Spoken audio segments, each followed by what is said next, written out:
Halo pemirsa Kitab Mawas Diri. Dalam video kali ini, saya akan membawakan sebuah pembahasan yang berjudul Jaka Tingkir di bagian kelima dalam episode Penyerangan Sultan Trenggono oleh Kepuan Danu di Pegunungan Prawoto. Dan semoga pembahasan ini dapat menjadi pengetahuan untuk kita semua. Tanpa berlama-lama lagi, langsung saja kita ke pembahasannya. Belum reda keheranan Jaka Tingkir, salah seorang dari 6 orang yang tengah tercengang melihatnya, menghambur dan memeluknya. Keheranan Jaka Tingkir semakin bertambah-tambah. Namun, begitu sosok itu memperkenalkan dirinya sebagai Ki Ageng Putu, sahabat karib ayahandanya Ki Ageng Pengging, Jaka Tingkir sedikit banyak memahami situasi yang serba mengherankan tersebut. Ki Ageng Putu menjelaskan bahwasanya Jaka Tingkir kini telah terpilih sebagai Raja Tanah Jawa. Sesaat lalu, kala Jaka Tingkir tertidur, cahaya wahyu keprabon telah jatuh di atas kepalanya. Jaka Tingkir kembali dicekam rasa heran, antara percaya dan tidak percaya. Namun melihat keseriusan Ki Ageng Putu, keraguan Jaka Tingkir lurus juga. Malam itu, Ki Ageng Putu banyak memberikan wejangan-wejangan yang sangat berguna bagi Jaka Tingkir. Satu hal yang beliau tekankan, agar Jaka Tingkir mentauladani ayahandanya, Ki Ageng Pengging, yang terkenal sabar dan legowo. Jika kelak Jaka Tingkir benar-benar berhasil menduduki tahta dan menjadi penguasa tanah Jawa, sikap ini harus dikedepankan. Menjelang pagi, Ki Ageng Putu pun melepas Jaka Tingkir dan rombongan dengan doa-doa keselamatan. Rombongan Jaka Tingkir kini melanjutkan perjalanan melalui jalur darat. Pegunungan Prawoto. Dalam perjalanan, rombongan Jaka Tingkir pun sampai juga di Pegunungan Prawoto. Walau agak lambat, dikarenakan mereka memilih jalur-jalur sepi dengan menerobos hutan belukar demi menghindari kecurigaan banyak orang. Pada akhirnya mereka tiba juga. Dengan bantuan gerilyawan dan anak buah Arya Baurekso, Jaka Tingkir bisa bertemu dengan Kepuan Danu, pemimpin gerilyawan yang bermukim di sekitar Pegunungan Prawoto. Jumlah personil anak buah Kepuan Danu ternyata cukup banyak juga. Dengan bantuan mereka yang sudah cukup hafal medan Pegunungan Prawoto, apa yang akan direncanakan Jaka Tingkir akan bisa dijalankan dengan mudah. Jaka Tingkir dan Kepuan Danu segera merundingkan rencana secara matang. Setelah kesepakatan tercapai, Jaka Tingkir menjanjikan apabila dia berhasil menduduki tahta Demak dan berhasil mendirikan kerajaan baru, Kepuan Danu akan diberikan wilayah otonomi khusus di daerah Pegunungan Prawoto dan sekitarnya. Kepuan Danu akan dijanjikan akan diangkat sebagai penguasa setingkat adipati atau raja bawahan. Untuk sementara waktu, Jaka Tingkir beserta rombongan beristirahat beberapa hari di pusat hunian para gerilyawan pimpinan Kepuan Danu. Jaka Tingkir menanti hari yang tepat untuk menjalankan rencananya pada hari yang telah ditentukan. Gerilyawan gabungan ini bergerak menduduki tempat-tempat yang sudah direncanakan, tempat-tempat yang mendekati posisi pesanggerahan di mana Sultan Trenggono berada. Dengan ditemani Ki Mas Panca, Jaka Tingkir menyamar sebagai seorang tukang rumput.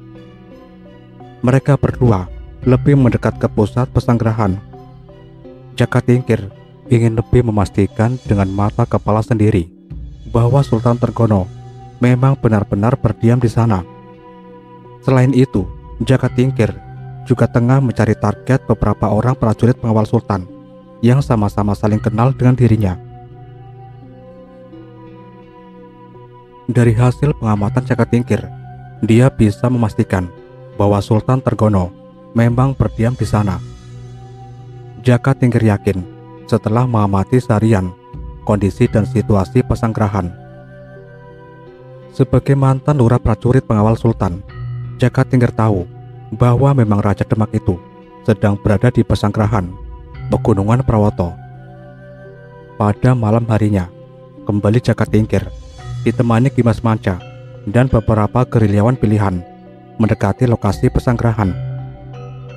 Jaka Tingkir tengah mengincar beberapa orang prajurit jaga, yaitu prajurit pengawal Sultan yang dikenalinya.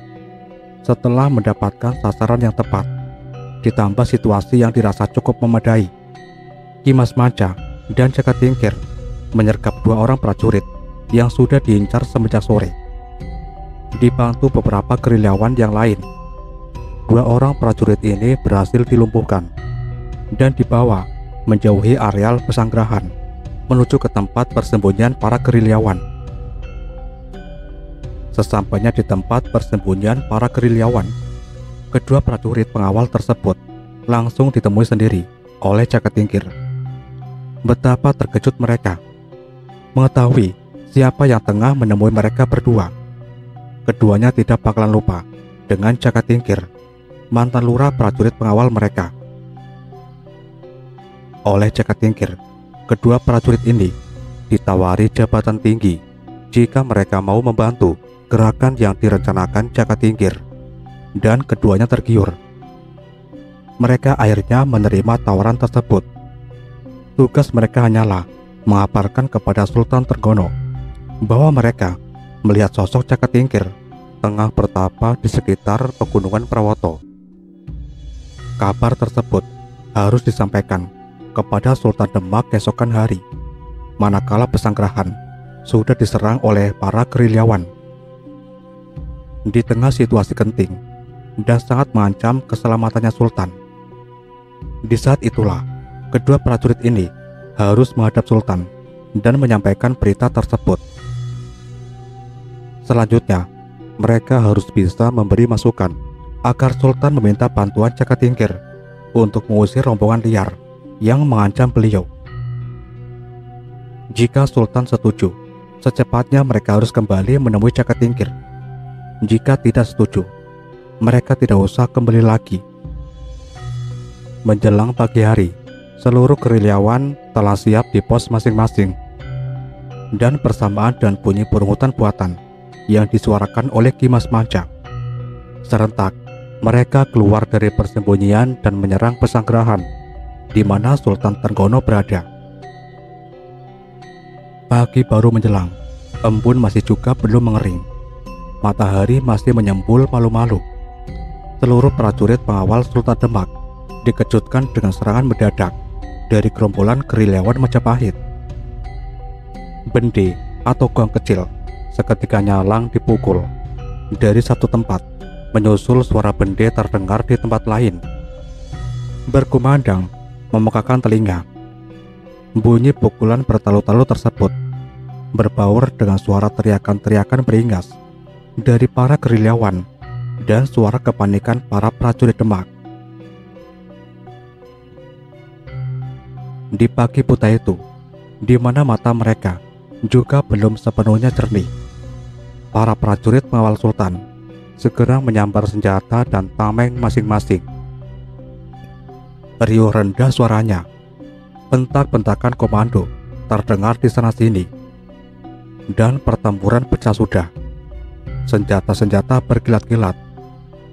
Ditimpa cahaya matahari yang baru saja mengintip Mayapada. Di sana-sini, suara denting senjata terdengar memekakan telinga, dibarengi teriakan-teriakan marah dari mereka yang tengah mengadu nyawa. Belum reda kekacauan yang tengah terjadi, para prajurit Demak dikejutkan pekikan keras dari sisi lain. Pekikan yang berbunyi "Jaya Majapahit" berulang-ulang dan disusul suara gemuruh sahutan "Jaya" di sana dari sisi lain. Sepasukan gerilyawan datang menyerang dan meleburkan diri dalam pertempuran yang sudah terjadi. Kepanikan melanda para prajurit pengawal Sultan. Mereka tidak menyangka-nyangka hari ini para gerilyawan berani menyerang Pesanggrahan Pegunungan Prawoto. Kepanikan semakin bertambah-tambah manakala Di sela-sela pertempuran terdengar teriakan berulang-ulang, "Pateni wong Demak," yang artinya bunuh orang Demak. Teriakan itu bersaut-sautan. Para prajurit Demak sedikit menjut nyalinya. Dan satu demi satu, mayat pun berkelimpungan, bermandikan darah. Kepuan Danu terlihat memacu kuda di tengah-tengah pertempuran, sembari terus berteriak-teriak, "Jaya Majapahit!" Dia membawa bendera bergambar Surya Majapahit, simbol kebesaran Majapahit di tangan kirinya. Sedangkan tangan kanannya terus mengayunkan senjata dengan lincahnya. 1-2 prajurit Demak terpapas terayun senjatanya. Jerit kesakitan terdengar, diiringi tumbangnya tubuh itu dengan bermandikan darah segar. Para prajurit pengawal Sultan terdesak. Tubuh-tubuh prajurit Demak tumbang satu persatu. Gerilyawan liar ini terlihat sangat ganas.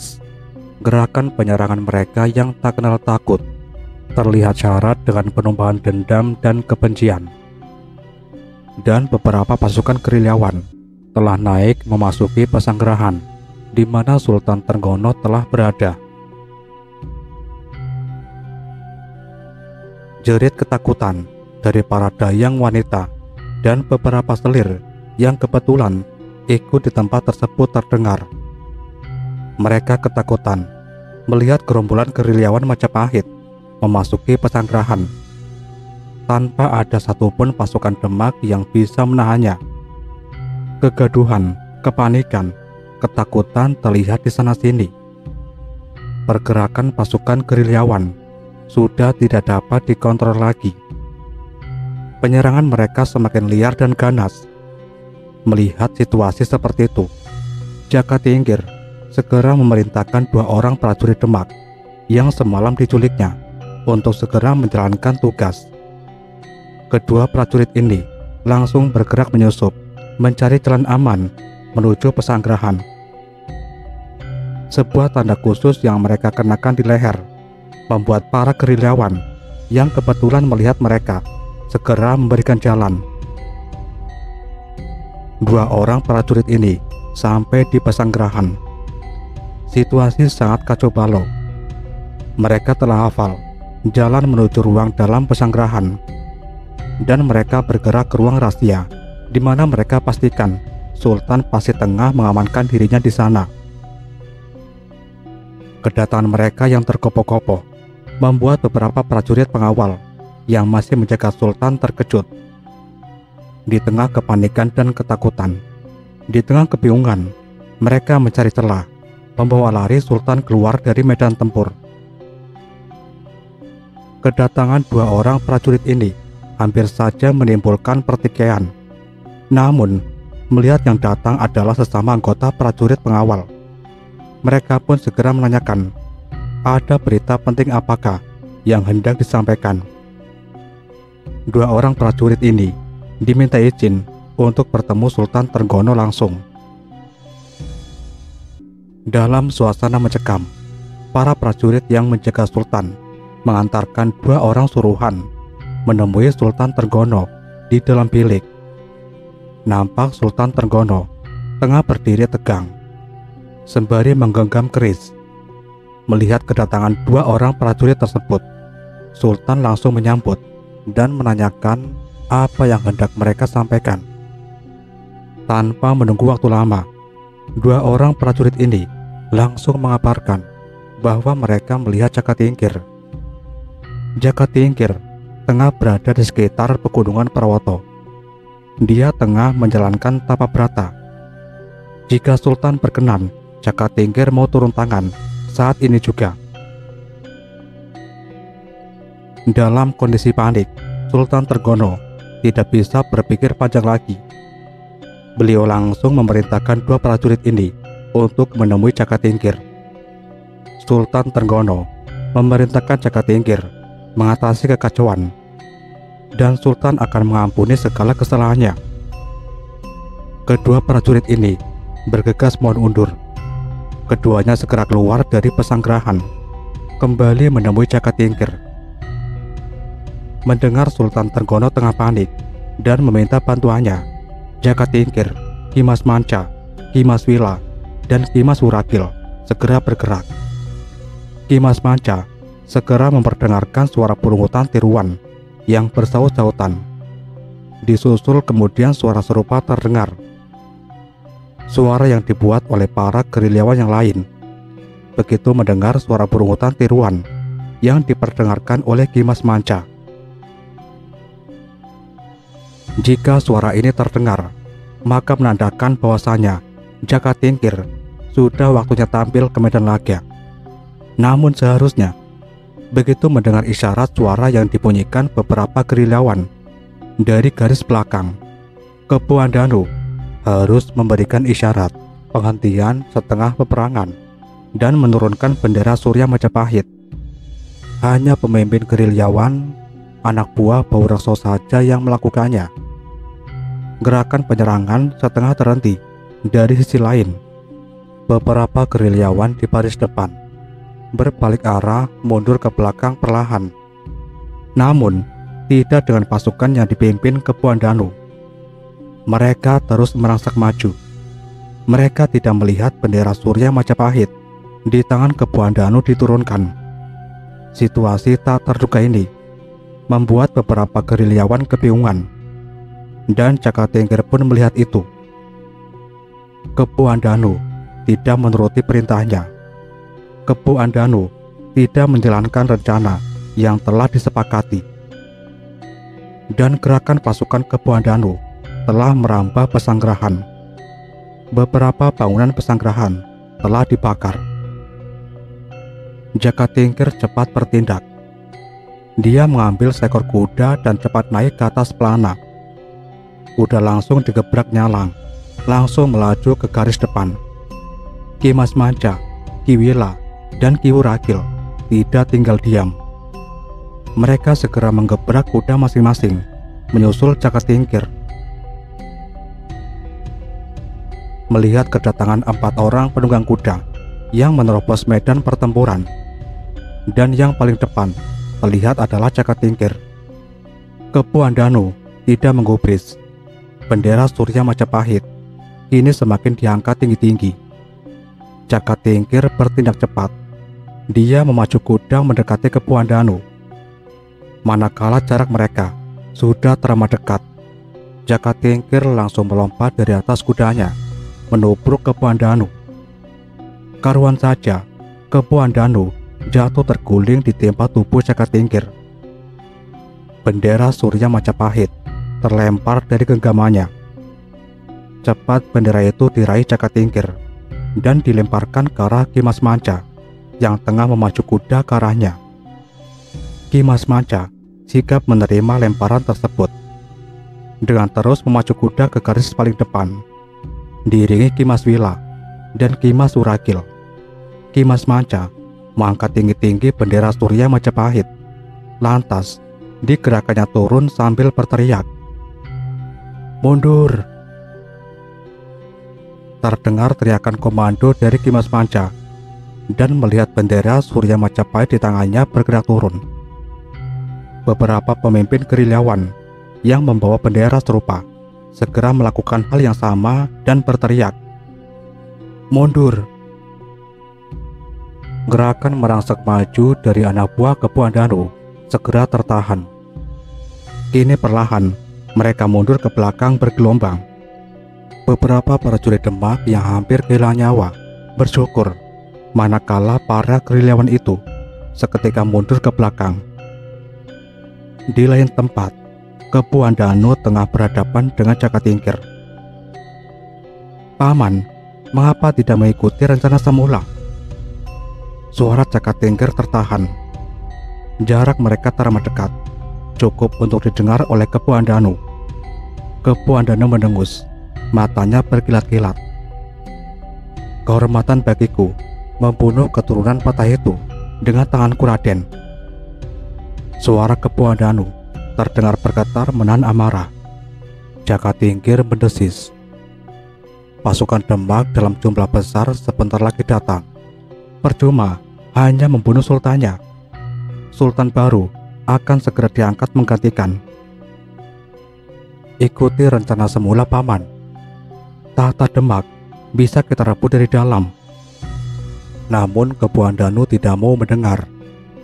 Kini dia malah menaiki kudanya, mengunus keris dan berkata, "Bunuhlah aku, Raden.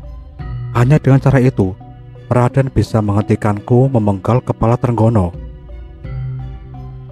Kuda digebrak, sesaat meringkik, lantas berlari ke arah pesanggerahan. Jaka Tingkir tidak tinggal diam. Dia berlari menghampiri kudanya dan segera menyusul Kebu Andanu. Aksi kejar-kejaran terlihat jelas karena pertempuran perlahan mulai mereda. Seluruh yang hadir menyaksikan itu semua. Para gerilyawan menduga-duga apa yang tengah terjadi, dan pada akhirnya mereka masing-masing bisa menyimpulkan bahwa Kebu Andanu tengah melanggar rencana semula. Di pihak pasukan Demak, beberapa prajurit senior bisa melihat dengan jelas dan mengenali bahwa sosok penunggang kuda yang tengah mengejar pemimpin gerilyawan itu tak lain adalah Jaka Tingkir, mantan lurah prajurit pengawal Sultan. Berbagai dugaan merebak di benak mereka. Namun, aksi kejar-kejaran yang tengah berlangsung lebih menyita perhatian mereka. Dan kembali, Jaka Tingkir lebih tangkas memampas laju kuda Kebu Andanu. Kuda Jaka Tingkir mendahului laju kuda Kebu Andanu, dan dengan berani bergerak melintang di depannya. Karuan kuda Kebu Andanu terkejut dan sigap berlari memutar. Kedua kuda berlari berputar arah, lantas bertemu berhadapan-hadapan. Kuda melonjak-lonjak sesaat, mendengus-dengus. Jaka Tingkir dan Kebu Andanu kini berhadapan-hadapan. "Hentikan, Paman!" Kebu Andanu tersenyum anyir. Dia menggeleng.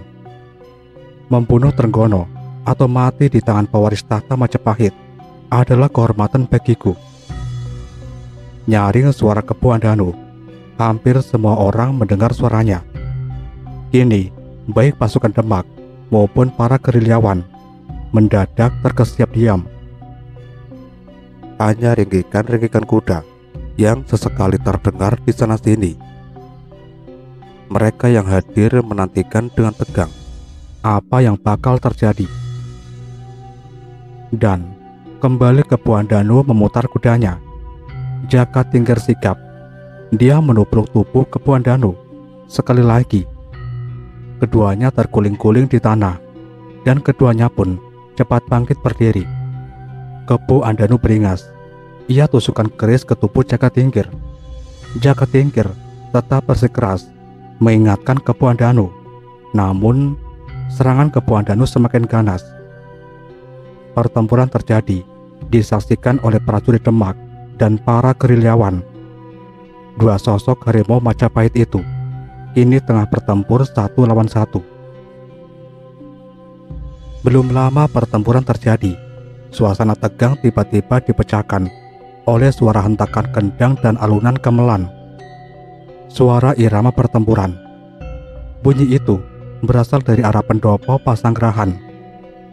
Seluruh yang hadir melihat.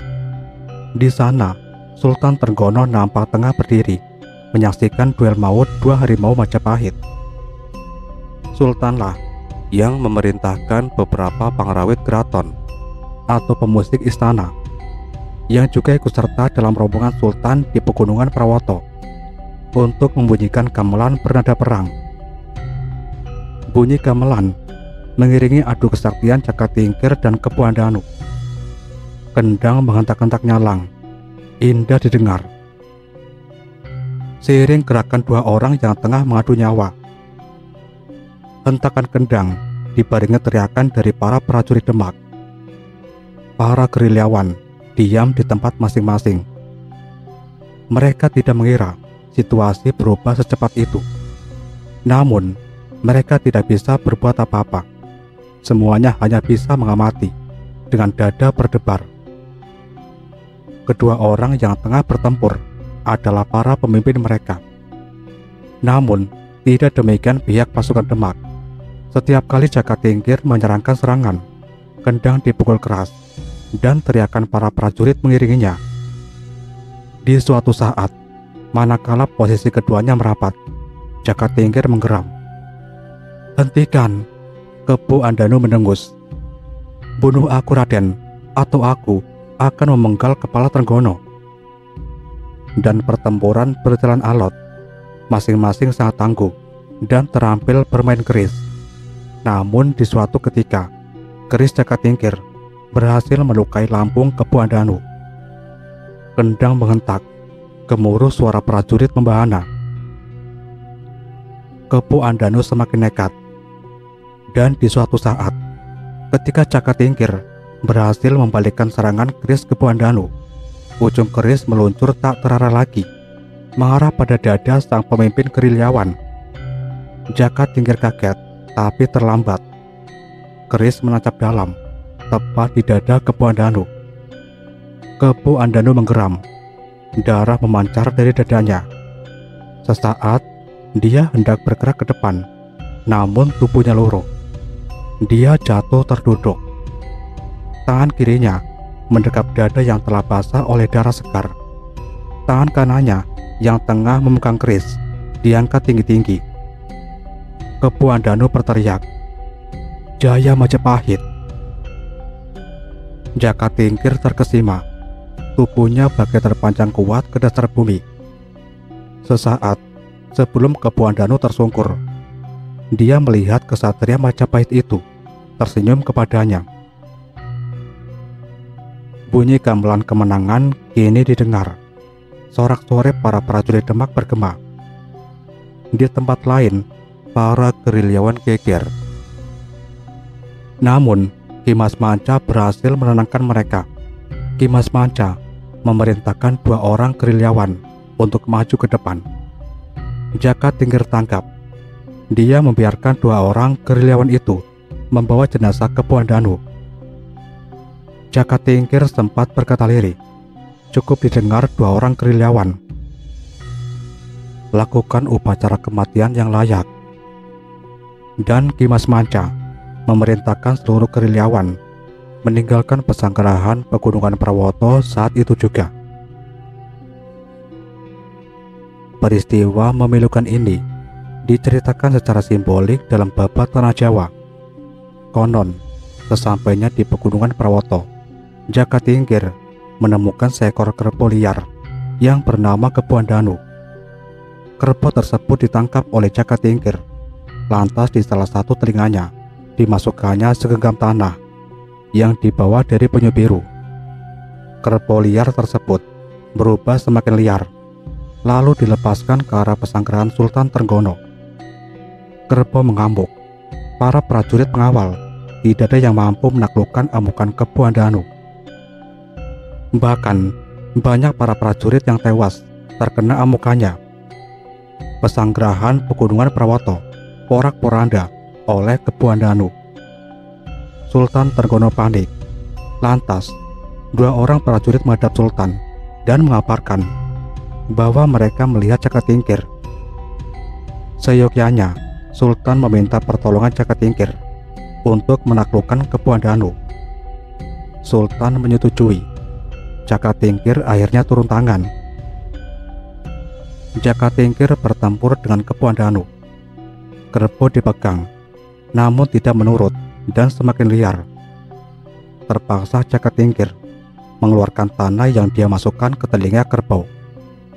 Lalu Jakatingkir memukul kepala kerbau. Kepala kerbau pecah. Kepu Andanu tewas seketika.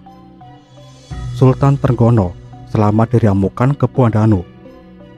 Tanah yang disimbolkan dalam Babat Tanah Jawa tak lain adalah daerah kekuasaan yang sempat dijanjikan kepada Kepu Andanu.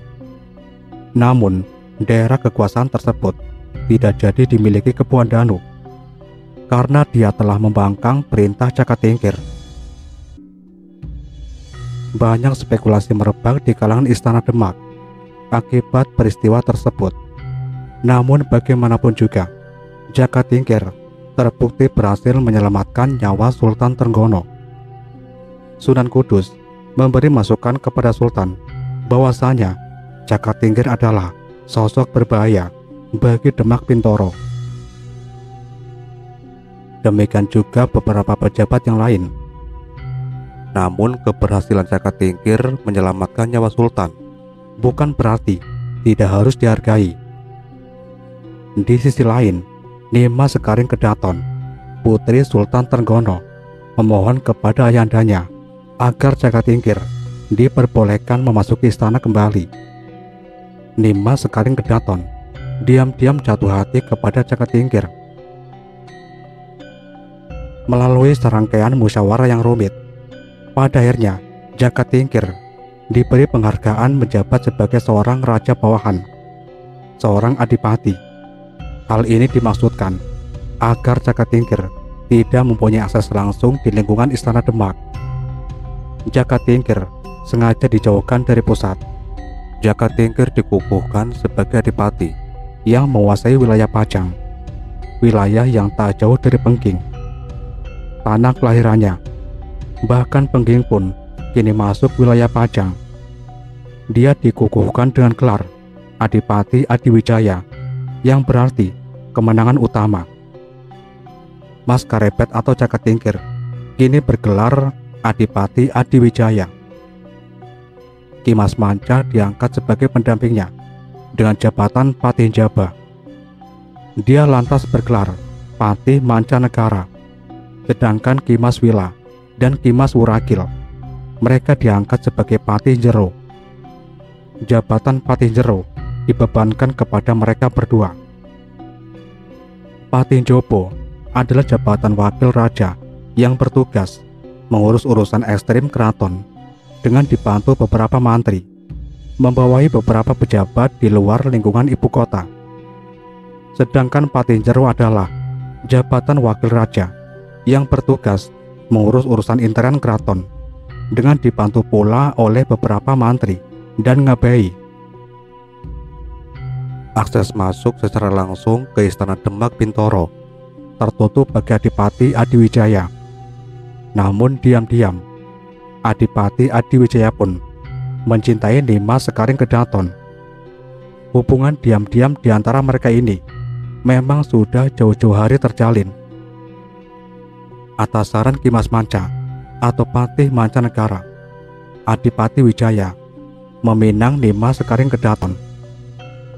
Selain atas dasar cinta, Nimas Sekaring Kedaton bisa dijadikan akses masuk ke dalam istana Demak. Pinangan pun dilayangkan Adipati Adiwijaya ke hadapan Sultan Trenggono. Sultan Trenggono sedikit keberatan. Namun, Nimas Sekaring Kedaton mengancam akan bunuh diri jika pinangan Jaka Tingkir ditolak. Maka Sultan Trenggono terpaksa menerima pinangan tersebut. Akhirnya, Adipati Adiwijaya berhasil memberi istri Nimas Sekaring Kedaton. Hubungan ini sangat ditentang oleh Sunan Kudus. Sunan Kudus menyarankan kepada Sultan Trenggono agar menutup akses masuk ke istana bagi Nimas Sekaring Kedaton. Nimas Sekaring Kedaton dicap telah murtad karena memilih suami beragama kafir. Jaka Tingkir berkuasa di Kadipaten Pajang. Beberapa gerilyawan Majapahit dia masukkan ke dalam angkatan bersenjata Pajang. Bahkan keturunan Ki Ageng Selo, yaitu Ki Ageng Pamanahan pun diterima mengabdi sebagai anggota pasukan Pajang. Kekuatan Siwa Buddha dan Islam Abangan diam-diam menyatu di bawah panji Pajang. Diam-diam pula Sunan Kudus membaca situasi tersebut. Pajang tidak boleh dibiarkan. Sunan Kudus kembali menggalang kekuatan militer khusus yang sepenuhnya berada di bawah kendalinya. Pusat kekuatan militer gemblengan Sunan Kudus ini berada di Kadipaten Jipang Panolan. Putra Pangeran Suryawiyoto, Arya Penangsang yang masih muda, digemblengnya luar dalam. Arya Penangsang dikaderkan kelak untuk merebut tahta Demak lebih dahulu sebelum pihak Pajang berhasil menguasainya. Dua kekuatan militer saling berseberangan berkembang di kalangan angkatan bersenjata Demak. Dan dua kekuatan ini kelak akan berhadapan dalam perang mengerikan yang berdarah-darah. Cukup sekian pembahasan kali ini, dan nantikan pembahasan-pembahasan berikutnya. Tetap di channel Kitab Mawas Diri.